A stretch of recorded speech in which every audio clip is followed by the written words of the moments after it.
Alright gang, it's your buddy Platt here. Quick little video. It's been about 1 month and our Munton brewery in a bag is ready to go. It's a golden ale. Real quick little bit of disclosure. In the instructions, after 5 days, it said get it out of room temperature and bring the temperature down into the 50s to finish out the fermentation. I have a little keg fridge that I use for that. About a week or two in the process, I checked and my temperature was a little too cold for fermentation. I set it out at room temperature for a little bit, but I didn't want to do it too long because you don't want too big of a swing in your fermentation temperature. That causes issues with the fermentation. So we fermented this at kind of a lower temperature. I did adjust the gauge, but we probably didn't have it at the right temperature long enough. The bag did not fill out with air as it should. If you've seen some videos or looked at the ads, this bag's really tight. This one's got a little give to it.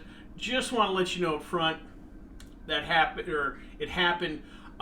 Real critical point or lesson learned here is temperature control throughout the fermentation process. Yeast are very sensitive to temperature shifts, so do the best you can keeping it at temperature. That being said, we're not throwing this away, so let's give her a try. First thing we're going to do is there's a little foil over the tap, piece of foil. We're going to take that off, and then there's a little piece of plastic that will come off too.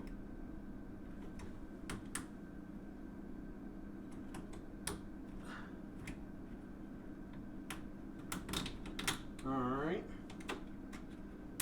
there we go. And then according to the instructions, it says we're going to pour off a little bit first, that there might be some cloudy, so here we go.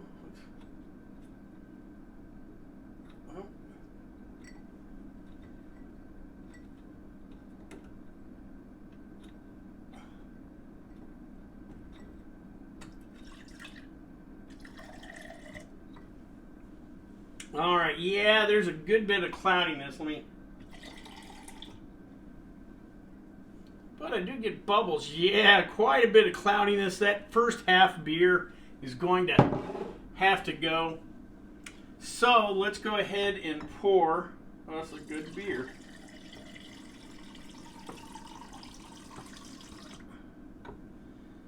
Alright, a little bit of a head. This beer, it does say in the instructions that it's not going to be real carbonated, kind of a cask condition kind of thing. Still fairly cloudy, even though this is better than the first brew, or first pull. Let's give it a try.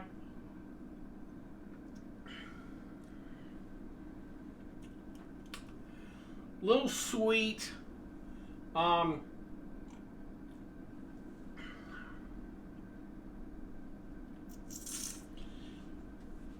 Yeah, really wish it had a little more carbonation. I think effervescence would help this a little bit. It's a little bland.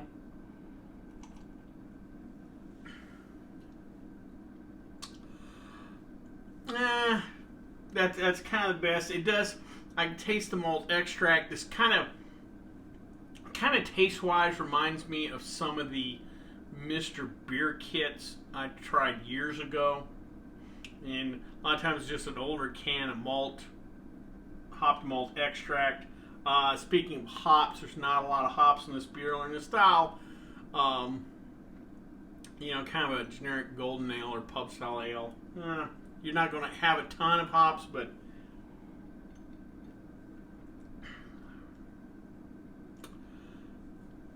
yeah, I'm going to say this is a D plus beer, C minus, D plus. It doesn't taste horrid. It kind of tastes like it might need to ferment out a little bit more. And again, in full disclosure, I had the fermentation temperature a little low, so probably didn't fully attenuate out. That being said, I can see where maybe this had a little more fermentation time at the proper temperature. Maybe maybe this would turn out to be a decent beer. That being said, this is still by far the easiest kit I've ever had. I mean, it was really simple stuff. Everything was inside. We literally just added water and yeast. It can't get that much simpler. So in that sense, I think the kit's really nice. And the reality is, some of these kits, again, kind of Mr. Beer, Broody, some of these are just that simple. You can't expect too much beer-wise, but overall, we'll fight through it. I still might use this again. Maybe next time I just nail my temperature down a little bit better. But anyway, I hope you liked this video. If you did, please subscribe down below. So please like the video because it lets YouTube know we're putting out good content. If you have any questions, comments, concerns, or if you know of any beer kits you'd like me to review, please leave them in the comment section. Or you can always contact me on the Twitter page. Well, until next time, bottoms up.